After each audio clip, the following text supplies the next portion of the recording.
Volkarakov a été la Mecque des randonneurs qui ont du cœur. Samedi soir dernier, le petit village d'habitude paisible avait dressé chapiteaux, sorti tables et chaises pour accueillir plus de 1600 marcheurs le temps d'une soirée festive, sportive, caritative et conviviale, où quand l'humain se met en marche. Le comité des fêtes du village, qui a repris l'organisation de la randonnée nocturne, avait mis en place 3 parcours, dont le premier inédit de 3 km accessible aux personnes à mobilité réduite. Comme on a associé 2 associations qui s'occupent de personnes handicapées, on s'est dit c'est quand même dommage qu'ils ne puissent pas participer à notre rando. Donc on a fait un circuit exprès de 3 km accessible pour les personnes à mobilité réduite, que ce soit en fauteuil ou en poussette pour les tout petits. La randonnée n'est pas qu'une marche dans les paysages agréables et bucoliques de la Flandre vallonnée, puisqu'elle propose des rendez-vous réguliers, comme ici le moulin à cheval d'Iserhoek, avec visite de l'édifice en fonctionnement, ou tout près le four à pain avec un stand gustatif. Les randonneurs sont invités à goûter ce pain qui est vraiment très bon. Il est bon ce pain? Excellent, traditionnel, vraiment campagne. Il est très bon le pain. Les randonneurs s'élancent sur les chemins, parfois en meute, et ce n'est pas cabot de le dire. Les parcours empruntent aux petites routes, aux chemins, à l'abri de la circulation, entre champs et prairies. Sur leur itinéraire, les randonneurs ont des rendez-vous de détente, sorte de checkpoint, de ravitaillement qui agrémentent la promenade et tentent de réduire les distances. De toute façon, c'est toujours un moment très convivial. Et puis il y en a pour tout le monde, du conteur aux joueurs de cornemuse, des chanteuses rock'n'roll aux chanteurs de ballades plus sucrés, en passant par la country.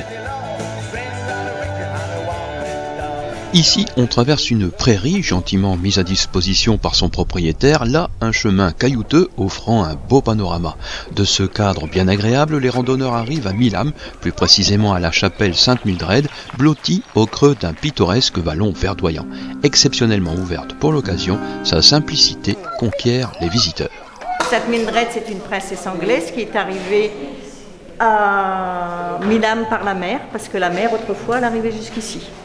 L'histoire de Sainte-Mildred est ainsi contée aux visiteurs avant qu'ils ne repartent requinqués pour finir leur randonnée, celle des 12 km.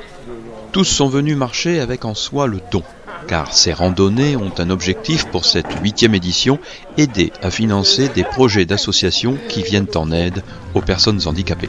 Et donc cette année, les bénéfices vont à 2 associations qui s'occupent du handicap. Donc la première, c'est l'âme de joie, elle est basée à Berck-sur-Mer et elle finance des lames en carbone pour des enfants qui ont été amputés. Pour la deuxième association, Ménière Marfan Handicap et moi, c'est une association qui est basée sur Dunkerque et là, on finance la 5e roue du fauteuil de Guillaume. Cette roue, c'est une roue électrique qui vient s'adapter sur un fauteuil roulant manuel.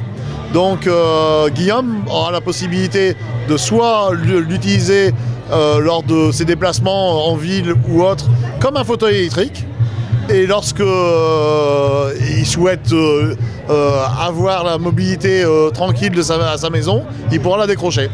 Ça nous permet d'aller beaucoup plus loin puisque là, la 5e roue a une autonomie de 15 km. Une fois la boucle réalisée, les marcheurs arrivés au point de départ se remettent de leurs efforts par une soupe à l'oignon et un concert de rock'n'roll sous chapiteau avec le groupe Solexine. Alors cette soupe elle est délicieuse, mais délicieuse. Je suis trop gênée. Et c'est moi qui fais tout. D'accord. L'idée était belle de marcher pour ceux qui ne le peuvent pas ou plus, rendre possible ce qui semblait ne plus l'être, rien qu'en marchant, tous ensemble.